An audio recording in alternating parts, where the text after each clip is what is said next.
लोग भगवान भगवान बोलते हैं, कई बार तो लोग बोलते हैं मैं ही भगवान हूँ, मैं ही कल्कि हूँ, मैं ये हूँ। पहले शास्त्रों से जानो तो सही कि भगवान शब्द का अर्थ क्या होता है। लोगों को पता नहीं कि विष्णु 3 प्रकार के, तो भगवान कृष्ण तो ओरिजिनल है, तो वो विष्णु के अवतार नहीं है। कृष्ण जी के जो एक नाम है रणछोड़ जी के नाम से भी हम उनको जानते हैं, उसके पीछे की क्या कहानी है? वैसे रण छोड़ने को गलत बताया जाता है कि अरे मैदान छोड़ दिया, लेकिन भगवान ने जब रण छोड़ा तो वो उनकी लीला है। अब ये जो कलयुग चल रहा है, क्या इसमें भी कोई ऐसा तरीका है जिससे कि भगवान दर्शन दे के, मतलब देते हैं भगवान दर्शन? अब भी देखना ही क्यों है, आप जब भगवान से प्रार्थना करते हैं तो भगवान सुन रहे हैं आपकी। नाम चिंतामणि कृष्णस्य चैतन्य रस विग्रह पूर्ण शुद्धो नित्य मुक्तो अभिनित्यम नाम नामिने। तो वो जो कृष्ण भक्ति वाली जो रास लीला होती थी गोपियों के साथ, उसको कुछ लोग बहुत नेगेटिव उसमें यूज करते हैं और वो बोलते हैं हमने भी कुछ कर लिया तो क्या हो गया, कृष्ण जी भी तो करते थे रास लीला, हम करें तो कैरेक्टर ढीला। तो कृष्ण भगवान ने तो गोवर्धन पर्वत भी उठाया था, आप भी उठाइए। आप भगवान कृष्ण से अपने आप को कंपेयर ही नहीं कर सकते।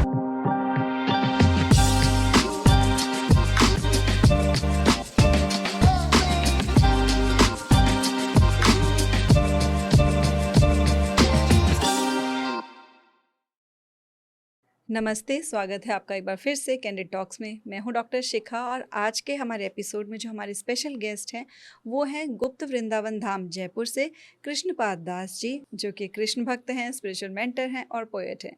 आज के एपिसोड में हम उनसे बहुत सारी बातें जानेंगे, स्पेशली कृष्ण जी के बारे में कि कृष्ण जी कौन हैं, कैसे हैं, उनके जीवन से हमें क्या प्रेरणा लेनी चाहिए, साथ ही साथ अपने अध्यात्म की जर्नी को हम कैसे शुरू करें और कौन से जो मिथ हैं जो कृष्ण जी के साथ एसोसिएटेड हैं उनको भी हम क्लियर करेंगे और अपनी स्पिरिचुअल जर्नी को कैसे बढ़ाना है आगे, अपनी डेली लाइफ को साथ साथ ही पैरेलली उसके कैसे हम चला सकते हैं, सब बहुत डिटेल में समझने वाले हैं। इसलिए वीडियो को एंड तक ज़रूर देखना और एक बार कमेंट सेक्शन में हरे कृष्णा लिखकर हम सबको अपना मैसेज ज़रूर पहुंचाना, ताकि हमें भी पता चले कि आप भी सच्चे कृष्ण भक्त हैं। हरे कृष्णा प्रभु जी। हरे कृष्ण। कैसे हैं आप? बहुत अच्छे। तो प्रभु जी, आपसे बहुत सारी चीज़ें आज जाननी और सीखनी है, लेकिन वो सब जानने और सीखने से पहले मैं ये जानना चाहती हूँ कि आपकी इस सफ़र की शुरुआत कब हुई? ऐसे सफ़र की शुरुआत तो बचपन से ही हुई, जब हमारे पेरेंट्स भी श्रीमद् भागवत का अध्ययन करते थे और उन्होंने ही हमें बताया कि आप टेंपल जाइए और भगवान की आराधना करिए। तो ऐसे चलता जा रहा था। लेकिन जब मैं बीटेक कर रहा था कंप्यूटर साइंस में, तो 3rd ईयर में मैंने सिस्टमेटिकली भगवत गीता को पढ़ना समझना शुरू किया। मैं हरे कृष्णा मूवमेंट, गुप्त वृंदावन धाम जयपुर के डिवोटीज़ के टच में आया, तो सिस्टमेटिकली इसको समझा। फिर उसके बाद फिर एक पॉइंट पे ऐसा लगा कि दुनिया में इंजीनियर्स हैं, डॉक्टर्स हैं, लॉयर्स हैं, सोसाइटी में कुछ ऐसे इंटेलेक्चुअल्स भी होने चाहिए जो सोसाइटी को स्पिरिचुअल नॉलेज दें। मैं सॉफ्टवेयर में काम कर रहा था, लोगों का ये वाला सॉफ्टवेयर ढंग से काम कर नहीं रहा है, तो मैंने सोचा कि अपना वाला भी अच्छा करते हैं और लोगों का भी अच्छा करते हैं। तो और उसको अच्छा करने के लिए सबसे अच्छा तरीका है हमारी जो अपनी नॉलेज है, जो कि भारत भूमि की नॉलेज है, भगवत गीता की नॉलेज है, भगवान कृष्ण की नॉलेज है, सनातन धर्म की नॉलेज है।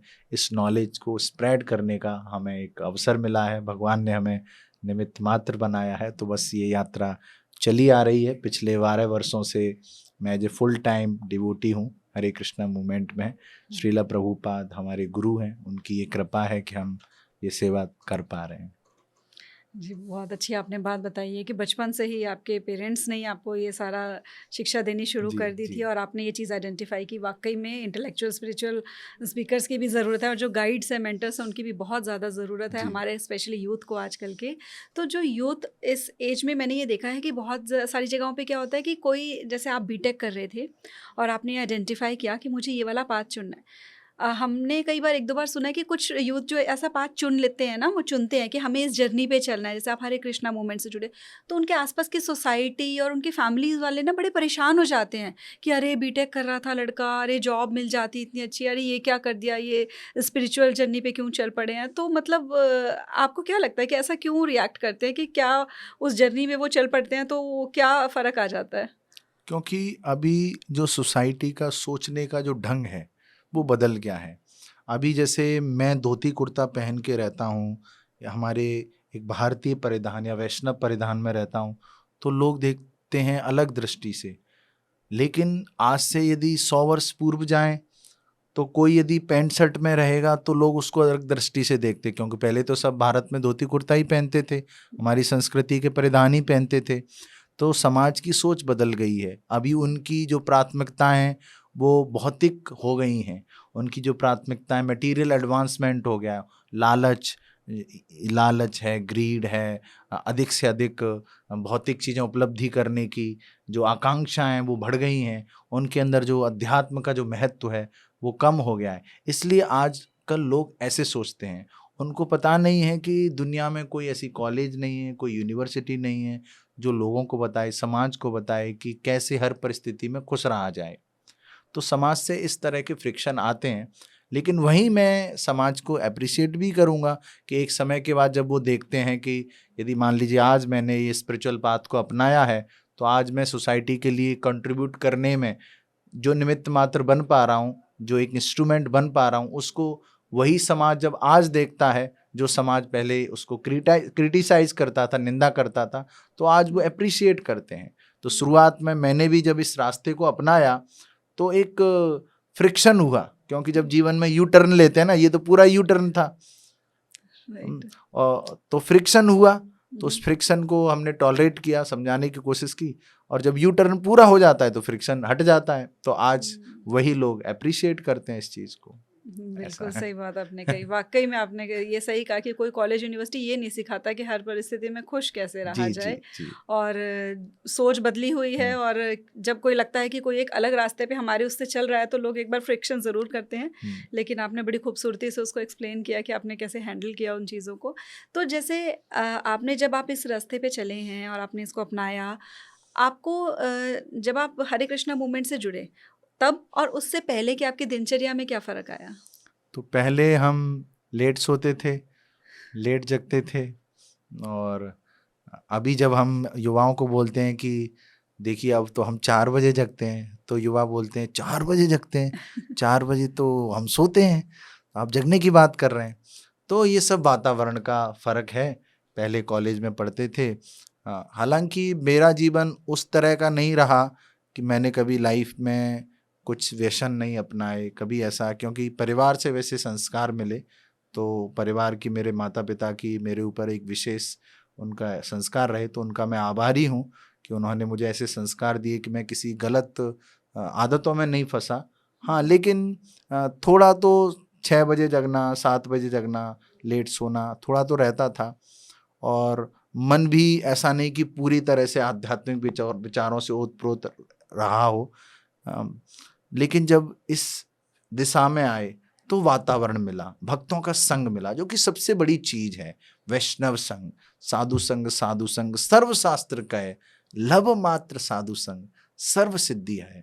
साधुओं का, भगवान के शुद्ध भक्तों का थोड़ा सा भी संग मिल जाता है तो जीवन सिद्ध हो जाता है।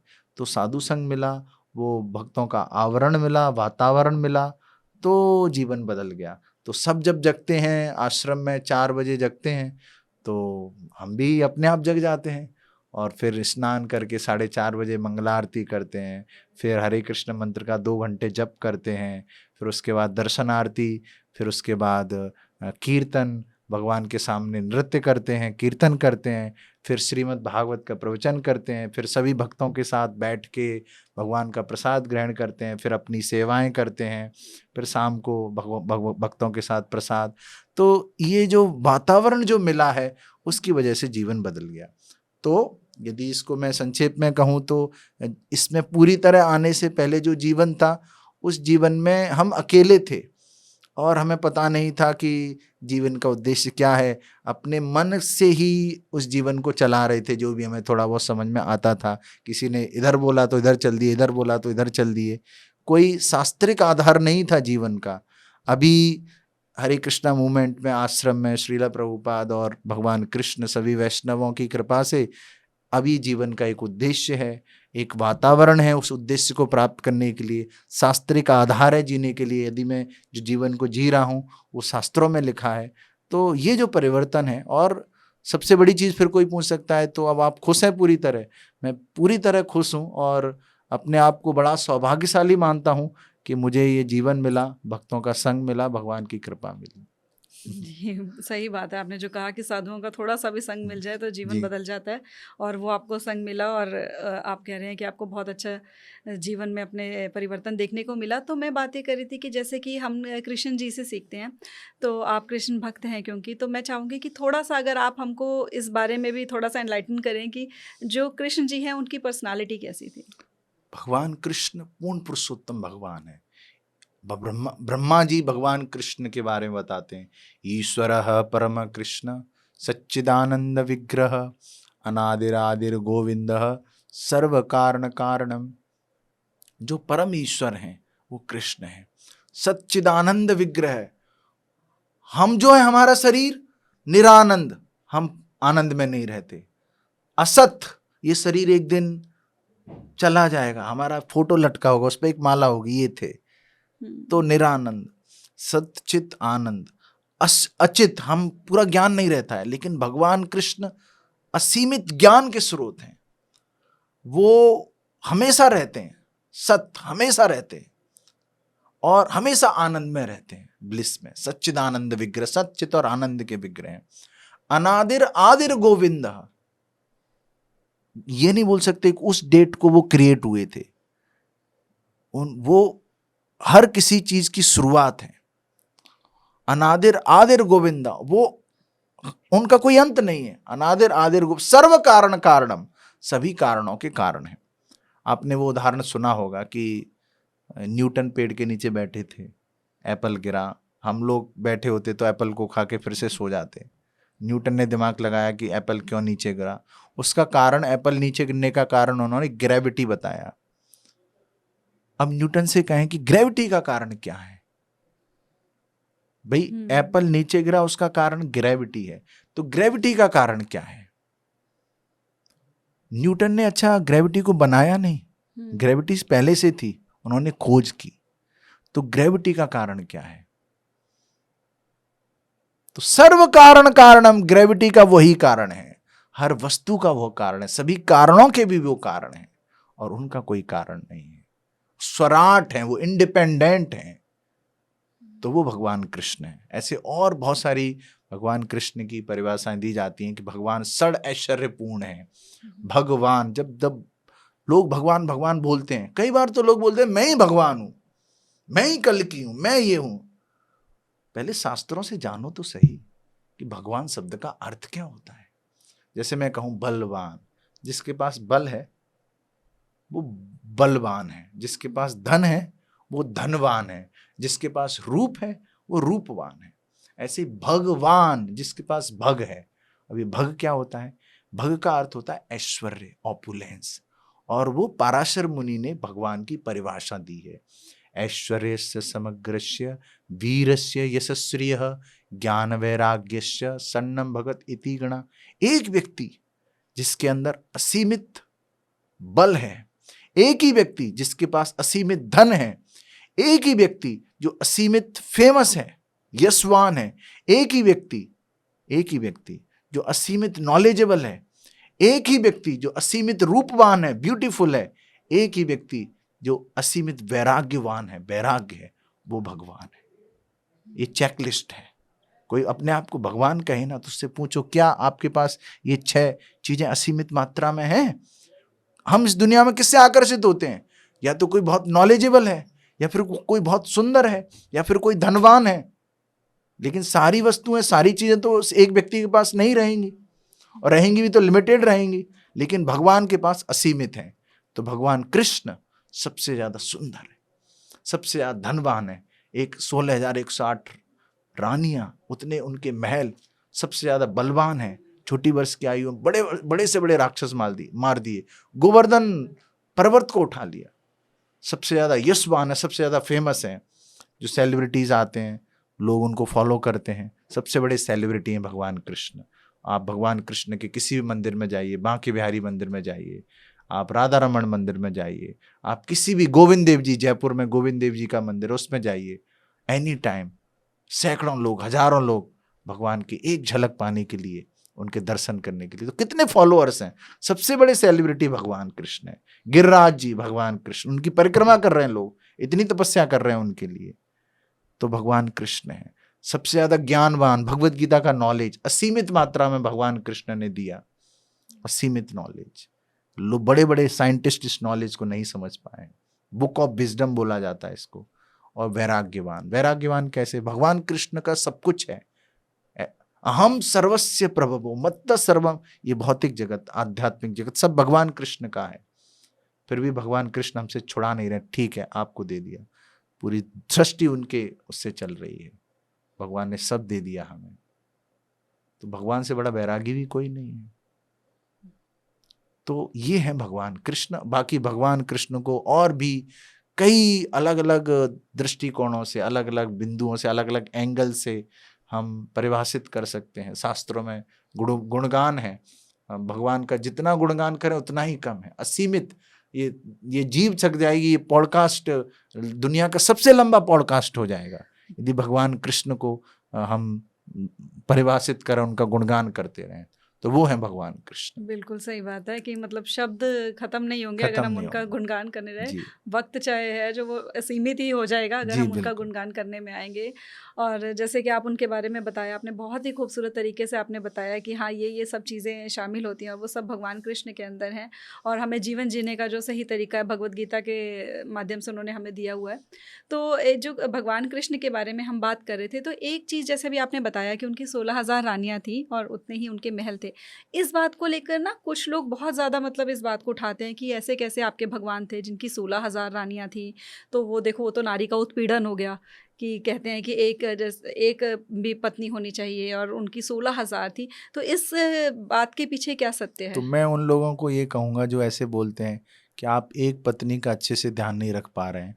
उसमें भी कोर्ट्स में जाइए, कितने डाइवोर्स के केसेस आ रहे हैं, रिलेशनशिप ब्रेकअप्स के केसेस आ रहे हैं, आप उनका एक अच्छे से ध्यान नहीं रख पा रहे हैं। भगवान ने 16,108 रानियों के लिए 16,108 महल और उनकी सारी ज़रूरतों को पूरा किया। तो नारी का उत्पीड़न नहीं हुआ, नारी का सम्मान हुआ। नारी को सही जगह पर भगवान कृष्ण ने, उसमें से जो कन्याएं जिनको एक असुर ने बंदी बना लिया था, उनको भगवान छुड़ा कर लाए। और जब कोई किसी को अपहरण कर लेता है वैदिक काल में, मुख्य रूप से उन कन्याओं को, तो उनको समाज में कोई नहीं अपनाता।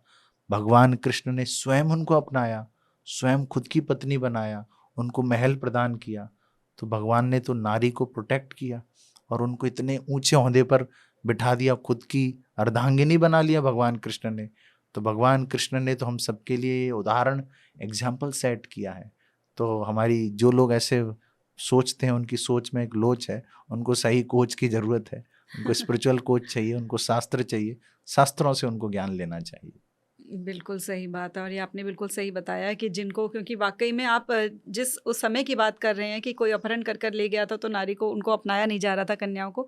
तो कोई समय बहुत ज़्यादा बदला नहीं है, आज भी स्थिति वहीं की वहीं है कि अगर ऐसा कुछ होता है तो अपनाने को तैयार नहीं होते। मतलब जिसके साथ बुरा हुआ होता है उसी को ही अपनाया नहीं जा रहा होता समाज में। तो कृष्ण जी ने इतना बड़ा एग्जाम्पल सेट किया था उनको अपना कर। और वही बात है कि उनका जितना गुणगान करें उतना कम होता है। तो जो एक चीज़ और है जिसका लोग बड़ा गलत फ़ायदा उठा लेते हैं, वो है कृष्ण की रासलीला। तो वो जो कृष्ण भक्ति वाली जो रासलीला होती थी गोपियों के साथ, उसको कुछ लोग बहुत नेगेटिव उसमें यूज़ करते हैं और वो बोलते हैं हमने भी कुछ कर लिया तो क्या हो गया, कृष्ण जी भी तो करते थे रासलीला, हम करें तो कैरेक्टर ढीला। तो वो कृष्ण की रासलीला की क्या रियलिटी है और क्या चीज़ है जो लोगों को समझ में नहीं आती? तो बहुत अच्छी बात है, कृष्ण करें तो रासलीला, हम करें तो करेक्टर ढीला। तो कृष्ण भगवान ने तो गोवर्धन पर्वत भी उठाया था, तो आप भी उठाइए, 5 किलो का पत्थर उठाइए। भगवान कृष्ण ने तो बड़े बड़े राक्षसों को मारा था, आपके अंदर कितनी दम है? तो भगवान की बातों का अनुसरण करना है, भगवान की लीलाओं का अनुकरण नहीं करना है। अनुसरण मतलब भगवान कृष्ण ने इस भगवत गीता में क्या बोला है उसका पालन करना है। भगवान कृष्ण ने जो लीला की है उस लीला का इमिटेशन नहीं करना है, अनुकरण नहीं करना है। क्यों नहीं करना है? कि आप भगवान कृष्ण से अपने आप को कंपेयर ही नहीं कर सकते। पहले आप भगवान कृष्ण की सृष्टि लीला समझिए। सृष्टि लीला का अर्थात श्रीमद् भागवत के जो 9 स्कंद हैं, उन 9 स्कंद में पहले ये समझिए भगवान कृष्ण कौन है। उसके बाद भगवान कृष्ण की एक्टिविटीज, उनकी जो लीलाएं, तब उनको समझिए। तो भगवान कृष्ण कौन है ये जान जाएंगे कि भगवान कृष्ण तो अनंत कोटि ब्रह्मांड नायक हैं, हर जीव के हृदय में वो बैठे हुए हैं और सबके स्वामी हैं वो। Everything belongs to Lord Krishna, सब कुछ उन्हीं का है। मत्ता परतम नान्यत किंचिद अस्ति धनंजय। जैसे कि इस माला में ये मन के हैं, ये मन के टिके हुए हैं एक धागे से, ठीक उसी प्रकार पूरी सृष्टि के सब कुछ जो टिका हुआ है वो जो धागा है वो भगवान कृष्ण, सब कुछ उन पर टिका हुआ है। सब कुछ उनकी। भोक्तारम यज्ञ तपसाम सर्वलोक महेश्वरम, सारे लोकों का मैं महेश्वर हूं, मैं हूं प्रोप्राइटर, मेरी प्रॉपर्टी है पूरे लोक। सारे जीव ममेवांसो जीवलोके जीव भूत सनातन, सारे जीव मेरे अंश हैं। तो जितनी गोपियां थी, जितने भी लोग थे, वो तो भगवान कृष्ण के ही अंश हैं। भगवान कृष्ण के जो अंश हैं, क्या भगवान कृष्ण उनके साथ रास नृत्य नहीं कर सकते? रासलीला के समय भगवान कृष्ण की बहुत छोटी आयु थी, तो रासलीला कोई साधारण गतिविधि नहीं है, ये आध्यात्मिक स्तर पर है। अब ये आध्यात्मिक स्तर क्या होता है, उसके लिए आपको पहले श्रीमद् भागवत के 9 स्कंद पढ़ने होंगे, फिर 10वें स्कंद पर जब जाएंगे तब समझ में आएगा कि ये आध्यात्मिक जगत होता है, और इस आध्यात्मिक जगत में जो चेतना होती है वो भी आध्यात्मिक होती है, और वहाँ पर जो भी गतिविधि हैं वो भी आध्यात्मिक होती हैं। जब भगवान कृष्ण यहाँ पर आए लीलाएं करने, तो जो वृंदावन धाम है इसको भौम वृंदावन बोलते हैं। जैसे कि अमेरिका की एम्बेसी जो है, वो मान लीजिए छोटा अमेरिका है भारत में, एम्बेसी का जो एरिया है, ठीक उसी प्रकार भगवान अपने निज धाम से, गोलोक वृंदावन धाम से इस धरा धाम पर आते हैं, तो उनका धाम भी अवतरित होता है, वो वृंदावन धाम है। उस वृंदावन धाम में जो लीलाएं भी होती हैं वो भी आध्यात्मिक होती हैं। तो भगवान कृष्ण कौन है, उनका क्या स्थिति है, उनकी वो क्या पर्सनैलिटी है, उनकी एक्टिविटीज क्या हैं, तो ये समझेंगे तब जाके हम ये सब नहीं बोलेंगे। भगवत गीता में लिखा है, जन्म कर्म च मे दिव्यम एवं यो वेति तत्वतः त्यक्त्वा देहम पुनर्जन्म नेति मामेति स्वर्जन। हमारे बर्थडे को कोई याद कर लेगा, मैंने दुनिया में क्या क्या किया, मैंने इतने अवार्ड जीते और ये किया वो किया, लोग बखान करते हैं, उसको समझने से आदमी का उद्धार नहीं होगा। लेकिन भगवान के जन्म, भगवान के कर्म, भगवान की लीलाओं को जानने से त्यक्त्वा देहम पुनर्जन्म नेति, फिर से जन्म नहीं लेना पड़ेगा, भगवान के धाम चले जाएंगे। तो ये है भगवान की लीलाओं में, लीलाओं को समझने में। और एक भौतिक जगत में एक साधारण व्यक्ति जो कुछ करता है उसको लीला नहीं बोल सकते हम, उसको समझने में अंतर है। तो शास्त्रों से समझना है, मन से कुछ भी बोल देने से तो नहीं चलेगा। और जो लोग बोल रहे हैं कहीं ना कहीं वो भगवान कृष्ण के प्रति अपराध कर रहे हैं, ये समझ। बिल्कुल आपने सही बात करी, क्योंकि मैंने देखा है कि अक्सर लोग क्या करते हैं कि जब वो अपने जीवन में कुछ और अच्छा नहीं कर रहे होते ना, तो वो कोई ना कोई ऐसी चीज़ ढूंढते हैं जिनको भगवान के साथ रिलेट करते हैं और फिर कहे अरे उन्होंने भी तो किया था। जैसे कि महादेव जी के साथ भी आप देखो तो लोग क्या करते हैं, वो अपना जितने तरह के नशे हैं वो करेंगे, अरे भोलेनाथ भी तो करते थे, हम तो उनके भगत हैं। वैसे जैसे आपने कहा कि अरे रासलीला तो वो भी करते थे, कन्हैया भी तो करते थे, तो हमने कर लिए तो कौन सी बुरी तो बात है। महादेव जी से मुझे याद आया है कि समुद्र मंथन के दौरान उन्होंने हलाहल पिया था, जहर पिया था। तो इसका पता नहीं लोग क्यों इसका अनुकरण क्यों नहीं करते। आप एक गिलास जहर पी के देख लीजिए, भोलेनाथ जी ने भी तो पिया था, आप भी पी लीजिए जहर। फिर भोलेनाथ क्या बोल रहे हैं, भोलेनाथ के इंस्ट्रक्शंस क्या हैं, वो समझने की जरूरत है। भोलेनाथ को बीच में लेके उनको रेफरेंस करके कुछ नशा करना, ये सब करना, ये सब गलत है। व्यक्ति अपनी इंद्रिय तर्पण को साबित करने के लिए कुछ ऐसे गलत रेफरेंस लाएगा जिससे कि वो अपने आप को प्रूफ कर पाए, अपना उल्लू सीधा करने के लिए। असली बात तो ये है।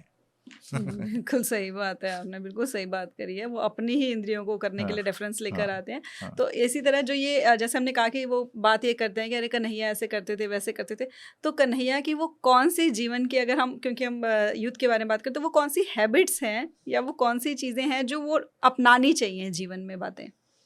सबसे बड़ी हैबिट, भगवान कृष्ण सुबह जल्दी जगते थे तो लोग जल्दी जगना शुरू करें।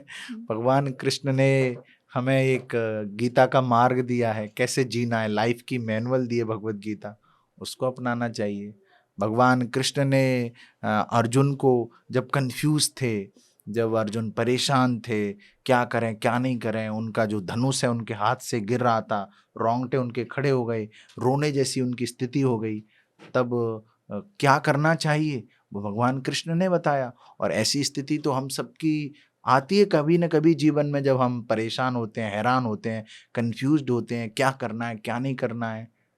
तो भगवान कृष्ण ने भगवत गीता का ज्ञान दिया। उस समय पर कोई भी ज्ञान, कॉलेज का ज्ञान, रील्स का ज्ञान, ये सारे ज्ञान काम नहीं आते, तब भगवत गीता का ज्ञान काम आएगा। तो भगवान कृष्ण ने जो कहा है उसको पालन करना है। भगवान कृष्ण ने जो किया है वो उनकी लीला है, उसको इमिटेट नहीं करना, उसको अनुकरण नहीं करना, ऐसा होना चाहिए। तो जो कृष्ण जी की जो एक नाम है, रणछोड़ जी के नाम से भी हम उनको जानते हैं, उसके पीछे की क्या कहानी है? तो ये भगवान की लीलाएं हैं। जब जरासंध ने मथुरा नगरी में अटैक किया अपनी सेना के साथ, भगवान कृष्ण ने, बलराम जी ने उनकी सेना को, जहाँ तक मुझे याद है 16 या 17 बार उस सेना को मार दिया और जरासंध को हरा के वापस भेज दिया। अब जरासंध के साथ काल यवन ये भी जुड़ गए और उन्होंने मथुरा पर अटैक किया। तो भगवान बोलते हैं एक पंथ दो काज, भगवान लीला करते हैं अपनी। तो इस बार भगवान ने रण को छोड़ दिया, कालेवन उनके पीछे भागने लगे, क्योंकि उधर एक भगवान का भक्त है मुचकुंद, वो इंतजार कर रहे हैं, उनका उद्धार भगवान से होना है और कालेवन का भी उद्धार करना है भगवान को। तो इसलिए भगवान ने रण छोड़ दिया और कालेवन उनके पीछे भाग रहा है, भाग रहा है, भाग रहा है, भाग रहा है। और मुचकुंद को ये वरदान था, देवताओं के लिए उन्होंने युद्ध लड़ा, तो उन्होंने वरदान मिला, वो सोना चाहते थे तो वो सो गए, और कोई उनको जगाएगा तो जिसको वो देखेंगे वो भस्म हो जाएगा। तो भगवान ने बस लीला कर दी और उनको जगा दिया, मुचकुंद को। और जब देखा तो सामने कालियवन है, दौड़ते दौड़ते भगवान कृष्ण तो उधर से चले गए और उसने देखा कि कालियवन है सामने, तो कालियवन भस्म हो गए और मुचकुंद को भगवान ने दर्शन दिए। तो इसलिए भगवान ने, और भगवान जो भी लीला करते हैं उस लीला के अनुसार उनका नाम जुड़ जाता है। तो भगवान ने रण छोड़ा। वैसे रण छोड़ने को गलत बताया जाता है कि अरे मैदान छोड़ दिया, लेकिन भगवान ने जब रण छोड़ा तो वो उनकी लीला है। उस लीला के पीछे मुचकुंद का उद्धार था, कालेवन का उद्धार था, और साथ में मथुरा नगरी के जो वासी थे उनका भी प्रोटेक्शन था। तो ऐसे भगवान की ये लीलाएं हैं। कई बार इनको समझना आसान नहीं है। शास्त्रों से, शुद्ध भक्तों से, साधुओं से, आचार्यों से इनको सुनना चाहिए, तभी हम इनको समझ सकते हैं। बिल्कुल सही आपने बात बताई कि हर लीला के पीछे कोई ना कोई कहानी, कोई ना कोई उनका उद्देश्य रहता था। तो जो जैसे आप बात कर रहे थे, उन्होंने मुचकुंद जी को कहा कि वरदान दिया था। तो जैसे कि अब तो कलयुग चल रहा है, पहले तो ये हमने टीवी सीरियल्स में देखा या जो भी हमने कथा कहानियाँ पढ़ी, सब में बताया जाता था कि एक भक्त था, उसने भक्ति करी, भगवान की भक्ति करी, नाम जप किया और खूब तप किया, फिर उनको भगवान ने दर्शन दिए और फिर उनका मनचाहा फल उनको वरदान के रूप में दिया। अब ये जो कलयुग चल रहा है, क्या इसमें भी कोई ऐसा तरीका है जिससे कि भगवान दर्शन दे के, मतलब देते हैं भगवान दर्शन अब भी? अच्छा, इसमें दर्शन देने से लोगों का और हमारा तात्पर्य होता है कि भगवान, जैसे आप हमसे बात कर रहे हैं, ऐसे भगवान आमने सामने आ जाएं। बिल्कुल। अच्छा, आ भी जाएंगे भगवान, तो आप उनसे क्या मांगेंगे? आप उनसे दो चीजें मांग सकते हैं। एक तो कोई भौतिक उपलब्धि के लिए कुछ मांग सकते हैं, या फिर कोई आध्यात्मिक उपलब्धि मांग सकते हैं। और जब भगवान आमने सामने आ जाएंगे तो हम उनको आंखों से देखेंगे। आंख भी तो इंद्रियां हैं, जो 5 इंद्रियां, उनमें से आंख एक इंद्रियां भगवान को देखने का। तो हमारे शास्त्रों में बोला है कि पहले आप अपने श्रवण को, एक कान वाली जो इंद्री है, इस श्रवण से भगवान के बारे में सुनिए, भगवान का नाम सुनिए, तब हम योग्य होंगे भगवान को देखने के लिए। और देखना ही क्यों है? आप जब भगवान से प्रार्थना करते हैं तो भगवान सुन रहे हैं आपकी। जब भगवान के नाम का आप जप कर रहे हैं तो आप भगवान से आध्यात्मिक संगति ले रहे हैं, भगवान की व्यक्तिगत संगति ले रहे हैं। नाम चिंतामणि कृष्णस्य चैतन्य रस विग्रह पूर्ण शुद्धो नित्य मुक्तो अभिनित्यम नाम नामिने। जो नाम है भगवान का चिंतामणि पारसपत्र, नाम को स्पर्श करना, पूर्ण शुद्ध, पूरी तरह शुद्ध है, नित्य मुक्तो अभिनित्वम नाम नामिने। भगवान के नाम में और भगवान में कोई अंतर नहीं है। तो भगवान को सुनिए। जब श्रवण परफेक्ट हो जाएगा तब आप भगवान को देख भी सकते हैं। तो देखने के लिए चाहिए योग्यता। और कोई कहे कि मैं तो भारत के प्रधानमंत्री से मिलना चाहता हूं अभी, क्या हम योग्य हैं? तो पहले हमें योग्य होना पड़ेगा भगवान को देखने के लिए। और योग्य होने के लिए पहले साधना भक्ति को अपनाना होगा। साधना भक्ति रूल्स एंड रेगुलेशंस वाली भक्ति। आप जप करिए, शास्त्रों का अध्ययन करिए, भगवान की सेवा करिए, भगवान के नाम का, इस गीता के ज्ञान का प्रचार करिए, भगवान को अर्पित करके प्रसाद ग्रहण करिए, एक शुद्ध भक्त प्रामाणिक गुरु की शरण लीजिए, उनके निर्देशों का पालन करिए। तब करते करते करते करते हम योग्य बनेंगे, तब हम भगवान को आमने सामने देख भी सकते हैं। ऐसा श्रीला प्रभुपाद बताते हैं। बड़ी अच्छी बात आपने बताई है कि वाकई में हमें पहले योग्य बनना पड़ेगा। योग्य बनने के लिए आपने बताया कि भक्ति करनी है और पूरी बिल्कुल साधना के साथ करनी, तो आपने बताया कि साधना भक्ति करनी है। जी, तो क्या भक्ति के भी अलग अलग रूप हैं? किस किस तरह बिल्कुल। से भक्ति की जा सकती है? तो एक तो साधना भक्ति है जी। जिसमें आपको नियम कानून इनका करना है। एक होती है रागानुगा भक्ति, जो भक्ति की पराकाष्ठा है, जहां पर स्पॉन्टेनियसली स्वतः ही आपको भगवान को देखते ही प्रेम जागृत होगा। वो एक आर्टिफिशियल मनस्थिति नहीं है, आर्टिफिशियल चेतना नहीं, कृत्रिम चेतना नहीं है। वो शुद्ध भक्त जो होते हैं, जो गोस्वामी होते हैं, जैसे कि वृंदावन में श्रील सनातन गोस्वामी हुए, वो भगवान के विग्रह से बात कर रहे हैं। उन्होंने एक दिन भगवान को सूखी रोटी और नमक खाने के लिए दिया। मदन मोहन जी विग्रह से बोल रहे हैं, सनातन रोजाना सूखी रोटी और नमक देते हो, थोड़ा घी लगा दो, थोड़ा स्वीट दे दो। तो सनातन बोलते हैं, सनातन गोस्वामी बोलते हैं, मैं तो सन्यासी हूँ, जो मधुकरी में भिक्षा में मुझे मिल जाता है मैं आपको खिला देता हूँ। तो आप ये भी नहीं खाना है तो मैं क्या कर सकता हूँ, ये खाना है तो खा लो, नहीं तो ये भी नहीं मिलेगा। तो उनका भगवान से ऐसा भाव है। ये रागानुगा भक्ति है, भक्ति की पराकाष्ठा है। इस तक पहुंचा जा सकता है, पहले हम साधना भक्ति से अपने आप को पूरी तरह शुद्ध करें, तब इस तक पहुंचा जा सकता है। तो मुख्यतः दो प्रकार की भक्ति है, साधना भक्ति, फिर साधना भक्ति में हम परफेक्शन सिद्धि हासिल करते हैं, तब रागानुगा भक्ति की अवस्था तक जाते हैं। लेकिन जो शुद्ध भक्त होते हैं, भगवान के धाम से अवतरित होते हैं, उनके अंदर रागानुगा भक्ति पहले से ही होती है। और जैसे कि आपने अब बताया कि दो तरह की भक्ति होती है। अगर आज के समय में कोई मतलब पूरी तरह से भक्ति के लिए समय नहीं निकाल रहा है सुबह से लेकर शाम तक, तो वो अपनी डेली रूटीन लाइफ में भक्ति को किस तरीके से इंक्लूड कर सकते हैं? जितना पहले तो उसको निर्धारित करना है कि मैं कितना समय दे सकता हूँ या दे सकती हूँ। उस समय में मैं कहूँगा कलयुग में जो भगवत प्राप्ति का सबसे सरलतम मार्ग है वो है भगवान के नाम का जप। तो वो जो भी व्यक्ति, मान लीजिए मैं कहूँगा आधा घंटा दे पाए हैं, प्रभु जी हम आधा घंटा दे सकते हैं। वैसे 24 घंटे दिए हैं भगवान ने, 24 घंटे में से 2 घंटे तो दे ही सकते हैं। ठीक है, नहीं तो आधा घंटा, ठीक है आधा घंटा आप ये माला जाप करिए, ये हरे कृष्ण महामंत्र इस पे कर सकते हैं।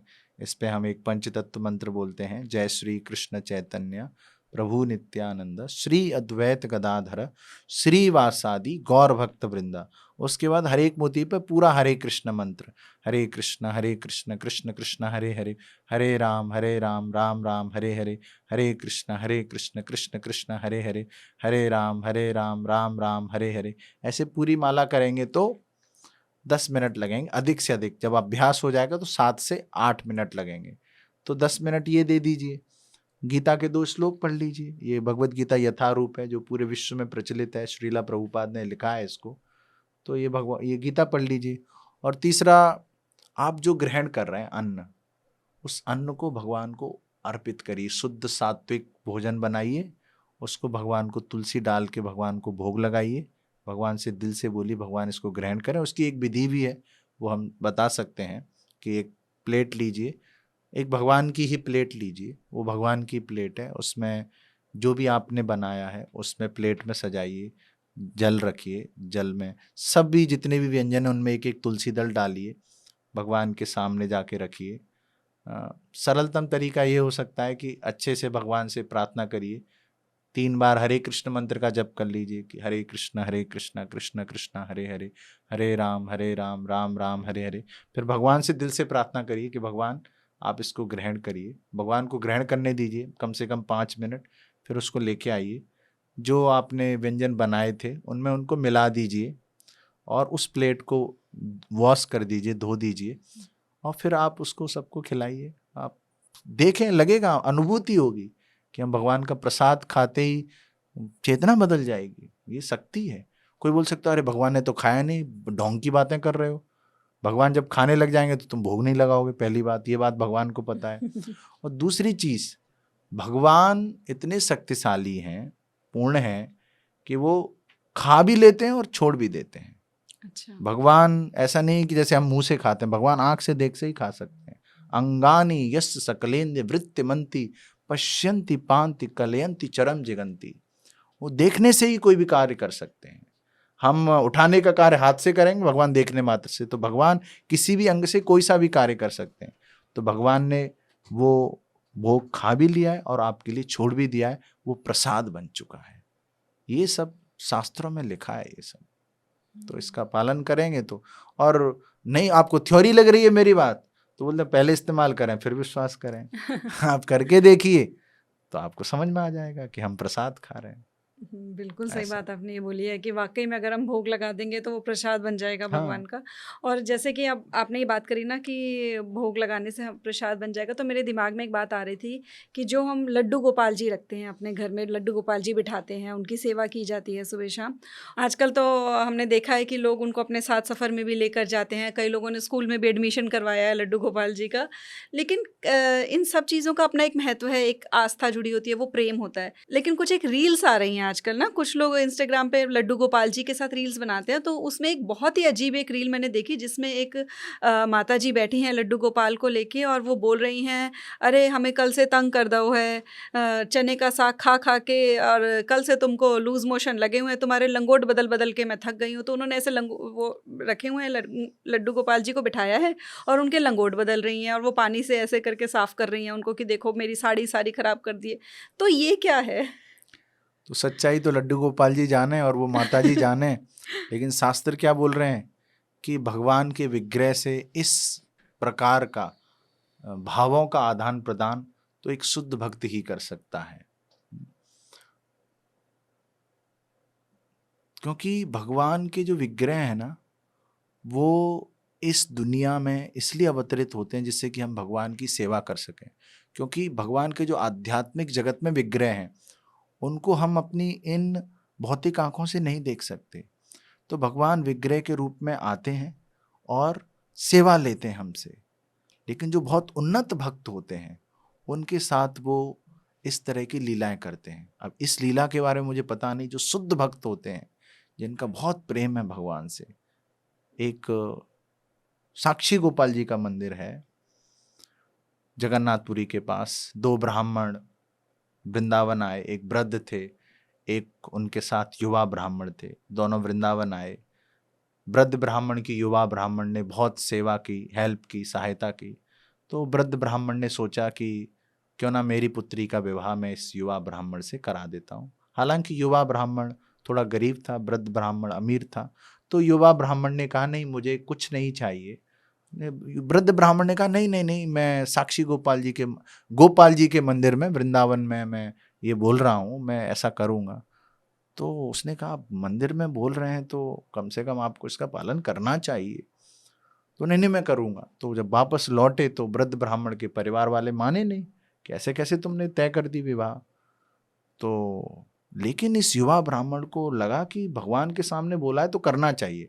हालांकि युवा ब्राह्मण के मन में ऐसा नहीं था नहीं नहीं मुझे इनकी पुत्री से विवाह करना, लेकिन भगवान के सामने बोला है वृंदावन में तो करना चाहिए।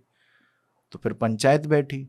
तो फिर लोगों ने कहा कि वास्तव में भगवान ने बोला है तो भगवान यहाँ पर आके साक्षी बने, बताएं कि हाँ इन्होंने बोला है। तो युवा ब्राह्मण, ये सच्ची घटना है, आज भी साक्षी गोपाल जी का मंदिर है जगन्नाथपुरी के पास।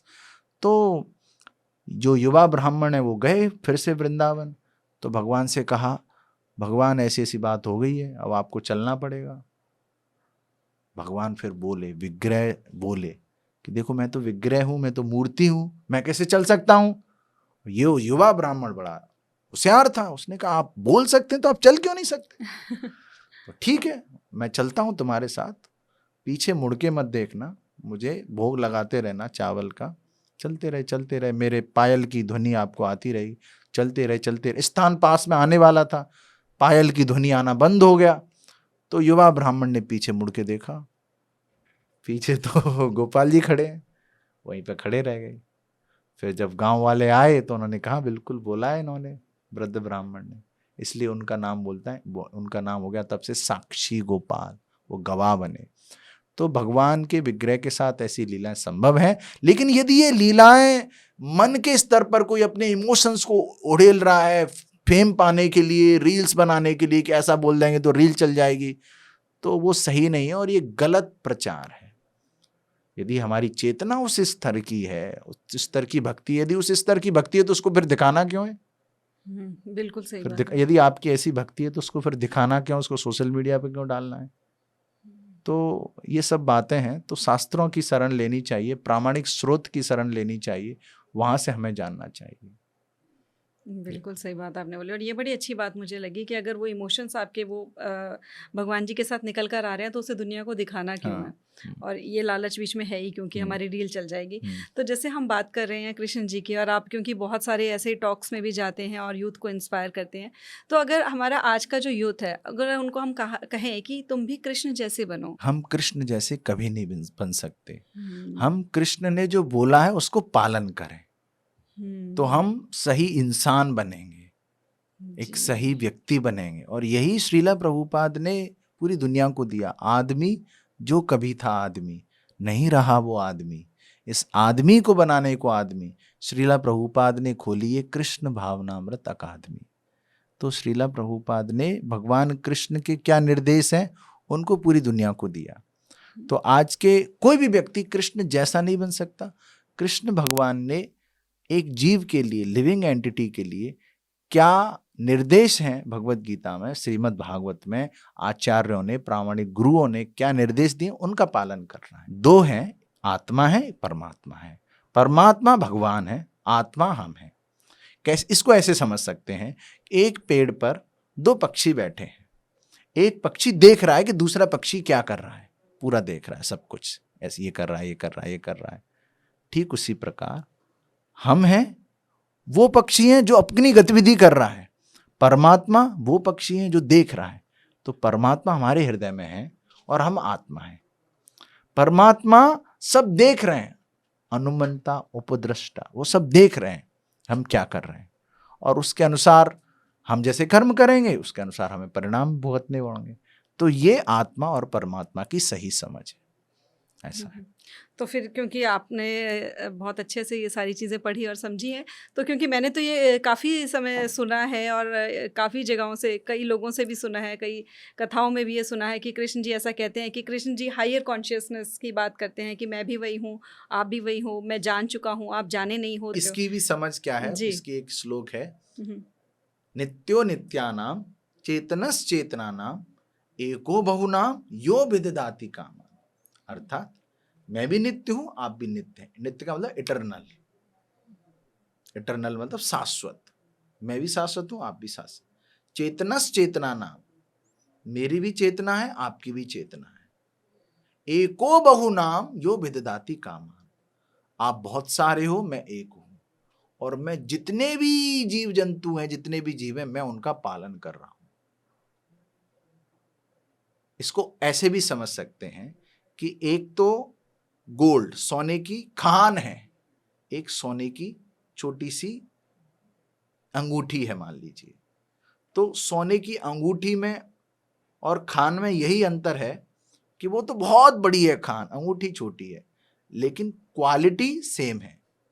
तो गुणात्मक समानता है हमारे और भगवान के बीच में, लेकिन मात्रा में, क्वांटिटी वो विभु है और हम अणु हैं। वो बड़े हैं, असीमित हैं, हम अणु हैं। तो ये सही इसकी समझ है। जी, ऐसा। बिल्कुल, बिल्कुल सही। तो एक चीज़ मैं और जानना चाहती थी, जैसे कि आपने शुरुआत में बताया कि जो कृष्ण जी हैं, उनके जन्म का कोई वो नहीं होता। तो हमने जैसे कृष्ण जन्म का तो पूरा प्रसंग है और वो हम्म पूरा होता है कि वो वहाँ हुए थे। तो कृष्ण जी विष्णु जी के अवतार थे कि कृष्ण जी अपने ही एक मनुष्य अवतार में आए थे? तो एग्ज़ैक्टली हम्म। क्या रियलिटी है इसमें? ऐसा आप बोल सकते हैं कि कृष्ण विष्णु के अवतार हैं, हुँ, हुँ। लेकिन जो पूर्ण पुरुषोत्तम भगवान हैं वो कृष्ण हैं। एकला ईश्वर कृष्ण आरसभ भृत्य एते चाम कला पुंसाम कृष्णस्तु भगवान स्वयं। उदाहरण के लिए एक मोमबत्ती से आप दूसरी मोमबत्ती जलाइए, दूसरी से तीसरी, सबों में प्रकाश समान है, लेकिन जो ओरिजिनल है वो तो ओरिजिनल रहेगी। तो ऐसे कृष्ण ओरिजिनल है। कृष्ण से बलराम विस्तारित हुए, फिर ऐसे संकर्षण, प्रद्युम्न, अनिरुद्ध, वासुदेव, फिर ऐसे विस्तारित हुए। संकर्षण से फिर महाविष्णु आए। लोगों को पता नहीं कि विष्णु 3 प्रकार के, महाविष्णु, गर्भोदकशायी विष्णु, क्षीरोदकशायी विष्णु, जो कारण जल में लेटे हुए हैं, उनके एक एक रोम से ब्रह्मांड निकल रहा है, महाविष्णु या कारणदकशायी विष्णु।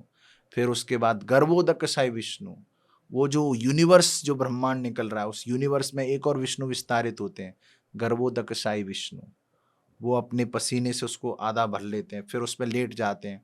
उनकी नाभि से ब्रह्मा जी की, ये लोगों को सुना है, नाभि गर्भोदकशायी विष्णु की नाभि से ब्रह्मा की उत्पत्ति होती है।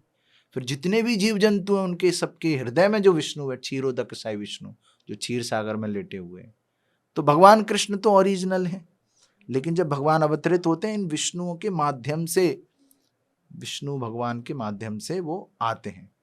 तो भगवान कृष्ण ऐसे समझा जाए ओरिजिनलिटी, तो वो विष्णु के अवतार नहीं है उस तरह से। अच्छा, लेकिन जब भौतिक जगत में आ रहे हैं तो विष्णु के माध्यम से आ रहे हैं, वो उस अच्छा। प्रक्रिया से आ रहे हैं, तो भगवान विष्णु के अवतार हुए। अब ये बात कितने लोगों को समझ में आती है, नहीं आती, उसके लिए शास्त्रों का अध्ययन करना होगा।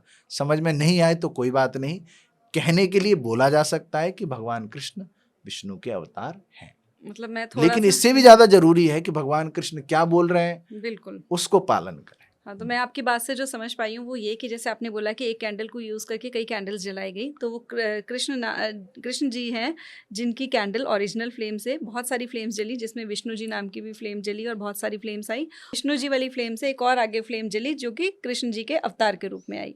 आप यही समझाना चाह रहे हैं? Not exactly, hmm, hmm. But I think इस डिस्कशन पे हम ज़्यादा चर्चा करेंगे तो गहराई हो जाएगी हुँ, और हुँ। बहुत सारे कन्फ्यूजन हो हुँ, सकते हुँ। हैं।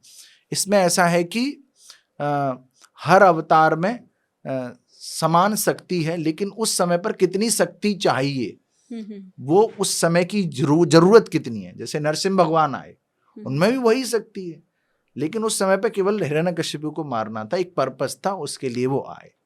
तो राइट। कब कितनी शक्तियों को प्रदर्शित करना है, हुँ, और भगवान कृष्ण अपनी सभी शक्तियों के साथ अवतरित होते हैं, अवतरित हुए 5,500 साल पहले और अपनी लीलाएं की, और हम सबको ये नॉलेज दी। बिल्कुल सही बात है।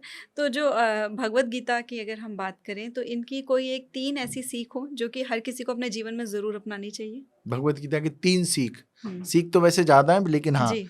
3 पे चर्चा करें तो पहली चीज तो भगवान बोल रहे हैं गीता में, यज्ञानाम जप यज्ञोस्मि, यज्ञों में मैं जप यज्ञ हूं, मेरे नाम का जप करो, पहला।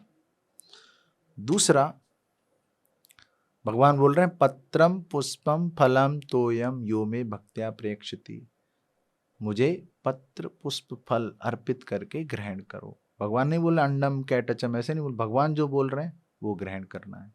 तो क्या ग्रहण करना है ये देख लिया, किस मंत्र का जप करना है। और भगवान बोल रहे हैं ये जो ज्ञान है, ये इदम परमम गुह्यम मद भक्तेश्व विधास्यति भक्ति मई पराम कृत्वा माम एविष्यसि असंशय। जो इस नॉलेज को, भगवत गीता की नॉलेज को पढ़ता है, समझता है, दूसरों को बताता है, वो मेरा सबसे प्रिय है। तो मैंने सीक्रेट बताया भगवान कृष्ण के प्रिय कैसे बन सकते हैं, कैसे कृष्ण को हम अपना वैलेंटाइन बना सकते हैं। इधर जिसको वैलेंटाइन बनाते हैं वो हरी, वो इधर जिसको भी वैलेंटाइन बनाते हैं वो जीवन से चला जाता है, और वो जो संबंध है वो शाश्वत नहीं रह पाता है। कृष्ण को हमें अपना वैलेंटाइन, अपना प्रेमी बनाना है। उनको उनको उनको हमसे प्रेम हो, हमें कृष्ण से प्रेम हो, तो हमारा जीवन सफल हो जाएगा। बाकी हम जो कर रहे हैं अपने जीवन में, अपने जीवन यापन के लिए, वो करते रहें, उसमें कोई दिक्कत नहीं है। उसको बस भगवान की सेवा में लगाते रहें। बिल्कुल सही बात है। और आपने जैसे बताया है कि कृष्ण भक्ति में रहें, कृष्ण के साथ प्रेम करें, तो एक बात मेरे दिमाग में आ रही थी कि जैसे जब हम भक्ति में कई बार बहुत ज़्यादा डूब जाते हैं तो हम लोग नृत्य भी करते हैं, कीर्तन भी करते हैं, लेकिन कुछ लोग ना नृत्य करने को, और क्योंकि जब कृष्ण जी के भक्त हैं वो थोड़ा नृत्य पे, कीर्तन पे उनका ज़्यादा रहता है, कृष्ण जी को रिझाने के लिए, या भक्ति में वो प्रेम में ऑटोमेटिक ही निकलता है। लेकिन कुछ लोग उस चीज़ को बहुत क्रिटिसाइज़ करते हैं कि ये सब दिखावा होता है, ये सब पाखंड है, ये जो कीर्तन कर रहे हैं, ये जो ये नृत्य कर रहे हैं, सब ऐसा ही होता है। तो ये जो नृत्य और जो भजन और जो कीर्तन होता है, उनका असली सार क्या होता है? मैं, जो लोग इसकी निंदा करते हैं, मैं उनको यही कहूँगा कि आप लोग शादियों में, पार्टियों में मदिरा पान करके नाचते हो। अरे हम तो भगवान के दरबार में नाचते हैं, इसलिए खुद को सबसे सर्वश्रेष्ठ जांचते हैं। तो भगवान के दरबार में नृत्य करना हमें भक्ति में आगे ले जाता है। भगवान जब देखते हैं कि मेरा भक्त मेरे आनंद के लिए नाच रहा है, वैसे भी जब कोई बड़ा व्यक्ति आता है, अमेरिका से कोई बड़ा व्यक्ति आता है, तो ढोल नगाड़े बजाए जाते हैं, अलग अलग तरह के नृत्य उनके सामने प्रस्तुत किए जाते हैं। क्यों किए जाते हैं? उनको रिझाने के लिए। तो ये आप साधारण जीवन में भी ये सब देख रहे हैं, तो ये सब गतिविधियां भगवान कृष्ण के लिए क्यों नहीं? और वास्तव में पहले वैदिक काल में तो जितनी भी कलाएं थीं, नृत्य की कला, गाने की कला, बजाने की कला, सभी कलाओं का प्रयोग केवल और केवल भगवान को रिझाने के लिए, भगवान के आनंद के लिए किया जाता था। फिर बाद में व्यक्ति ने उसको अपने आनंद के लिए शुरू किया, और उसका परिणाम यह है कि वो खुश नहीं है। जब तक अपनी कलाओं का प्रयोग, सारी जितनी भी आपकी एबिलिटीज हैं, उनकी भगवान की सेवा में प्रयोग नहीं करेंगे, आंतरिक सुख नहीं मिलेगा।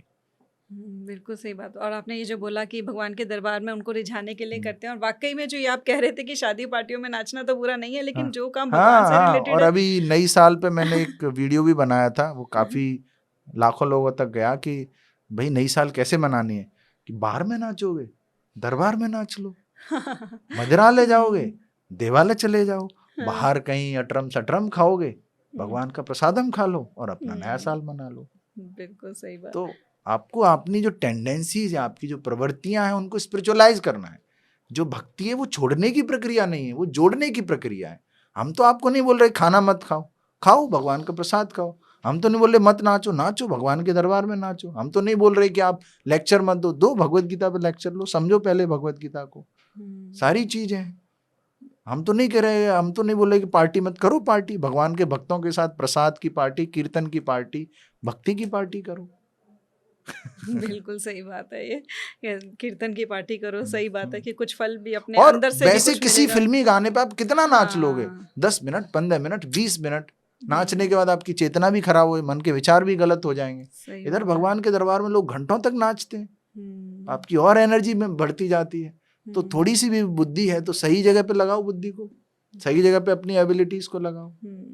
सही सही बात है। तो भगवान के दरबार की हम बात कर रहे थे, तो हमारे इंडिया में स्पेशली हमने ये देखा है कि भगवान के दरबार में लोग जाते हैं, पूरी आस्था के साथ जाते हैं। और मतलब हमने बड़े बड़े मंदिरों में भी देखा है कि जाते हैं, अपनी पूरी आस्था के साथ जाते हैं लेकिन वो वहाँ पर जाकर धक्का मुक्की करते हैं, या फिर कुछ खाया वहीं पे गिरा दिया। वो भगवान के आंगन में जाकर वहाँ पे सफाई का नहीं ध्यान रख रहे, या मन की सफाई का नहीं ध्यान रख रहे होते। तो ऐसे लोगों की क्या वहाँ पर सिर्फ दर्शन कर लेने से उनको उसका फल मिलता है, कि इस पे भगवान नाराज भी हो सकते हैं? देखिए, दर्शन करने से कुछ फल तो मिलेगा, लेकिन व्यक्ति को ध्यान रखना चाहिए कि कौन सी जगह पर हम आए हैं। सभी भक्त हैं, किसी वैष्णव के प्रति अपराध हो रहा है तो भगवान को ये बिल्कुल भी पसंद नहीं है। तो किसी भी धार्मिक स्थल पर जाएं, उस स्थल का मैनेजमेंट का भी एक बड़ा रोल है कि उन्होंने भक्तों के लिए किस तरह की व्यवस्थाएं रखी हैं, उनका भी एक रोल है। और भक्तों को भी थोड़ी तसल्ली होनी चाहिए कि और भी कोई भक्त हैं, उनको समय दिया जाना चाहिए। वृद्धों का, महिलाओं का, बच्चों का विशेष ध्यान रखना चाहिए।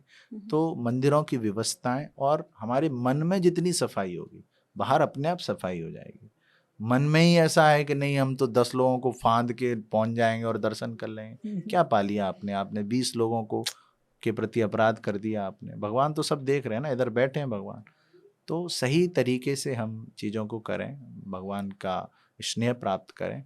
और आप भगवान को आगे जाके देखोगे, जरूरी नहीं है भगवान आपको आगे जाओगे तभी देखेंगे। आप पीछे से भी अच्छे भाव से भगवान को दर्शन कर रहे हो, उनके लिए प्रणाम कर रहे हो, उनको अपनी प्रार्थनाएं अर्पित कर रहे हो, तो भगवान वहाँ से भी देख लेंगे आपको।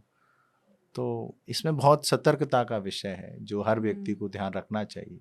और एक और जैसे होता है कई जगह पे क्या होता है कि मैं किसी भी मंदिर का नाम नहीं लेना चाहूँगी, क्योंकि मेरा खुद का ये पर्सनल एक्सपीरियंस मतलब मेरा ये रहा है कि कई जगहों पे क्या होता है कि जब आप जाते हो और जब उनको पता लग जाता है कि आप इस जगह पर नए हो, हम्म, आपको यहाँ के बारे में नहीं पता, तो वो आपको कुछ-कुछ ऐसा बताते हैं और वहाँ पर आपको कह कर कि यहाँ पर इतने रुपए का माथा टेको, यहाँ पर इतने रुपए का माथा टेको, यहाँ पर ये वाला सेवा करो, यहाँ पर ये वाली सेवा करो। जो बाद में आपके साथ कुछ लोग जो पहले से आते थे उनको पता होता है इस बात का। तो वो मतलब एक घेरा-सा बना लिया जाता है आपके चारों तरफ और आपको ज़बरदस्ती किया जाता है। तो वो मतलब वहाँ पर जब एक कोई भक्त अपनी अच्छी उससे भी जा रहा है कि भक्ति के लिए जाना है, स्वच्छ अपने माइंडसेट से जा रहा है, प्योरिटी के साथ जा रहा है। लेकिन जब ऐसा कुछ होता है तो मन में एक जगह कहीं से ये आ जाता है कि यहाँ आना चाहिए था कि यहाँ नहीं आना चाहिए था। और कई बार बहुत मान्यता प्राप्त मंदिर होते हैं, वहाँ पे हम बहुत इच्छा के साथ जाते हैं कि हम वहाँ मंदिर में जाएँगे, लेकिन हमारा ध्यान उस तरफ जा ही नहीं पाता कि हम दर्शन के लिए आए हैं। और इस तरीके तरफ हम लोगों को मतलब कई जो मैंने बताया कि ऐसे एक्सपीरियंसेस हो जाते हैं, तो फिर वहाँ पर क्या करना चाहिए? देखिए इसमें मंदिर की व्यवस्था का एक विशेष भूमिका है कि मंदिर हुँ, ने हुँ। कैसी व्यवस्था की है। और भगवान ने खुद ही कहीं फोर्स नहीं किया किसी भी चीज के लिए। आप देख लीजिएगा भगवत गीता में भी भगवान कृष्ण ने पूरा ज्ञान दे दिया अर्जुन को। उसके बाद अंत में पूछ रहे हैं यथा इच्छेसी तथा कुरु।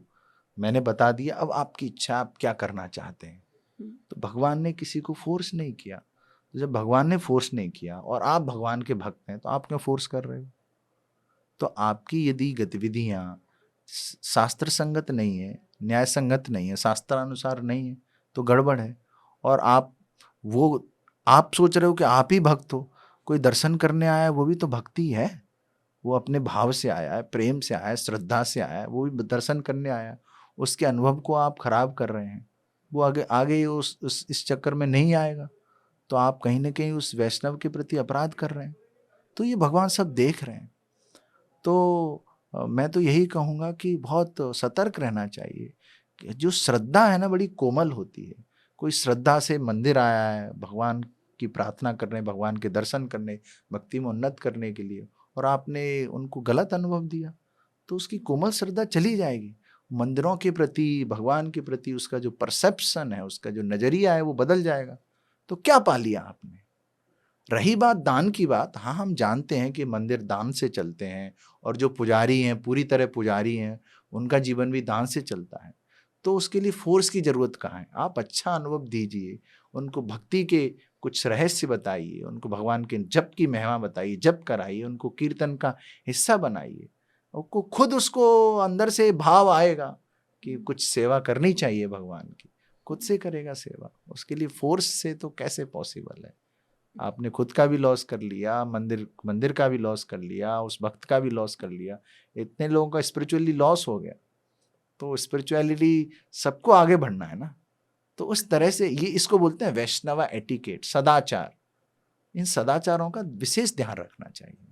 बिल्कुल सही बात है। तो जैसे आपने बोला कि उनको भी आगे बढ़ना है, जो भक्त आए हैं, उनका भी बिल्कुल। ध्यान रखना चाहिए था। हाँ, अब ऐसे ही अगर कोई अपनी स्पिरिचुअल जर्नी पे आगे बढ़ना चाहता है, तो क्या उनके लिए मंदिर जाना ज़रूरी है कि वो घर बैठे जाएँ, वहाँ से भी स्पिरिचुअल जर्नी की शुरुआत कर सकते हैं? पहले तो कहूँगा कि मंदिर एक ऐसा वातावरण है, एक ऐसा मंदिर चुनिए जहाँ पर ऐसे भक्त हैं जिनसे आप गाइडेंस ले सकें, जो आपको दिशा निर्देश दें कि ऐसे करना, आपको सिस्टमेटिकली आपको गाइड करें। क्योंकि हर फील्ड में कोच तो चाहिए। तो स्पिरिचुअल कोच का चयन कर पाएँ आप, वहाँ पे एक अच्छा आपको एक वातावरण मिले भक्ति करने के लिए। तो मंदिर का तो महत्व है, इसमें तो कोई संशय नहीं है। लेकिन साथ में घर को भी मंदिर बना लीजिए। क्योंकि रोजाना हो सकता है आप मंदिर नहीं जाएं, तो आपके घर को मंदिर बना लीजिए। जो मंदिर में भक्त लोग जो साधना का अभ्यास कर रहे हैं उसको घर में करिए आप। आजकल तो बहुत सारे मंदिर ऑनलाइन भी उपलब्ध हैं, तो मंदिर में जो ऑनलाइन आरती हो रही पूरा अटेंड करिए, अपने घर पे साथ में ही आरती करिए, भगवान का जप करिए, फिर भगवान के लिए भोग बनाइए, भगवान को भोग चढ़ाइए, तो कितना अच्छा हो जाएगा। भगवान को श्रृंगार करिए, तो आपकी चेतना, आपका घर, आप बोलेंगे कि ये भगवान का ही घर है। किसी को भी बुलाएंगे, आइए मंदिर में आइए, तो आपको जो ऑनरशिप है कि हमारा घर है, तो वो ऑनरशिप आपको सही डायरेक्शन में जाएगी कि ये भगवान का घर है और हम भगवान के सेवक हैं। ऐसा जयपुर के राजा जो थे, उन्होंने गोविंद देव जी को, भगवान गोविंद देव जी को जयपुर का राजा डिक्लेयर किया, और वो जगते ही भगवान के दर्शन करने आते थे। तो इस तरह से करेंगे तो भक्ति में बहुत अच्छे से हम आगे बढ़ सकते हैं।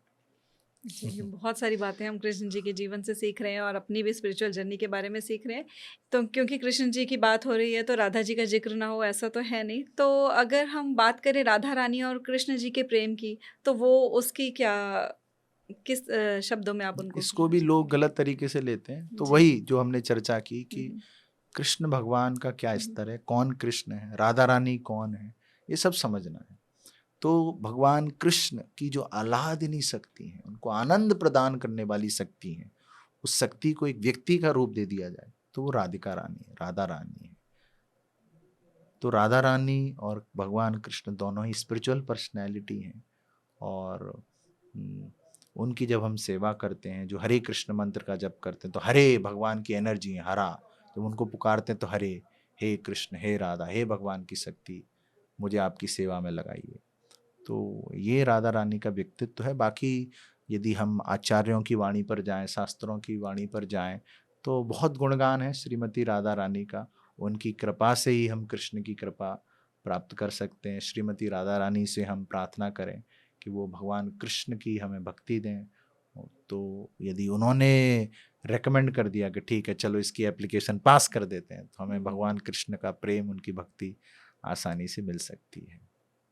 जी, बिल्कुल सही बात है। और एक बात मैं ये जानना चाहूँगी कि जैसे कि आप बात कर रहे थे कि कृष्ण जी हैं, ओरिजिनेटर हैं, तो जो कृष्ण जी हैं, क्या वो अब भी हैं?